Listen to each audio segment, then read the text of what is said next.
दोस्तों, तारीख थी 14 अगस्त 1947। आज से तकरीबन 77 साल पहले चारों तरफ गहमा गहमी का माहौल था। एक तरफ लोगों के अंदर आज़ादी को लेकर उत्साह बढ़ता जा रहा था, मगर दूसरी तरफ अखंड भारत दो हिस्सों में बंटने की तैयारी में था। उस समय रात के 9 बज रहे थे। उस समय बिजली के गड़गड़ाहट के साथ साथ दिल्ली के सड़कों पर बारिश हो रही थी। अलग अलग जगहों से आकर लोग सेना हिल पर इकट्ठे हो रहे थे। कुछ ही देर में लाखों की तादाद में लोग इकट्ठे हो रहे थे।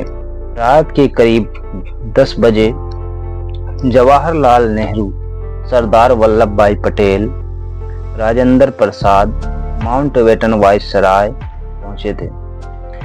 कुछ ही समय बाद बचा था भारत की आज़ादी को। कुछ लोग चेहरे पर मायूसी थी तो कुछ लोगों के में उत्साह। और यहाँ पर जवाहरलाल नेहरू अपनी स्पीच शुरू कर दी थी। उनके भाषण की शुरुआत इन दो लाइनों में होती है, at the stroke of the midnight hour when the world sleeps India will be awake to life and freedom. कुछ देर बाद वो घड़ी आ ही गई जब भारत में आज़ादी की सांसें ली। रात 12 बजे शंखनाद से हमारे देश की आज़ादी का आरंभ हुआ था, जिसमें ग्राउंड पर खड़े लोग महात्मा गांधी के नाम के नारे लगा रहे थे और जो लोग घरों में भाषण जो कि रेडियो पर सुन रहे थे, उनकी भी खुशी का कोई ठिकाना नहीं था, क्योंकि उस समय भारत एक आज़ाद परिंदा हो गया था। करीब 200 सालों से इंतजार कर रहे थे। 14 अगस्त 1947 में रात भर बारिश के बाद सुबह आसमान बिल्कुल साफ था। जब सुबह 8:30 पर नेहरू और उनके कैबिनेट शपथ ली और जिसके बाद ब्रिटिश का झंडा हटाकर आज़ाद हिंद का झंडा लहराया गया, जिसे देख सभी की छाती चौड़ी हो गई थी, क्योंकि हमें वह दिखने लगा था जिसको देखने के लिए कई बरसों से इंतजार था। जब राजधानी दिल्ली में आज़ादी का जश्न मनाया जा रहा था, तब उस वक्त महात्मा गांधी दिल्ली से हजारों किलोमीटर दूर पश्चिमी बंगाल के नवाखाली में थे और राज्य में शांति कायम कर रहे थे। जानकार बताते हैं कि पंडित नेहरू के पूरे भाषण को सुना था, गांधी जी नहीं सुन पाए थे। 14 अगस्त 1947 की वह रात जब लोग सोए तो गुलाम देश में थे, लेकिन अगली सुबह आज़ादी की सुबह थी। लेकिन जितनी खुशी थी उतना ही गम था अखंड भारत के होने का। मेरा देश टूट चुका था, क्योंकि 3,46,737 किलोमीटर का एरिया पाकिस्तान के रूप में खो दिया। करोड़ों की संख्या में लोग भारत से अलग हो गए। जो लोग कुछ समय पहले भाई की तरह जिंदगी जी रहे थे, वो अब एक दूसरे के जान के दुश्मन बन चुके थे, क्योंकि 14 अगस्त की रात 12 बजे पाकिस्तान का विभाजन हो गया था।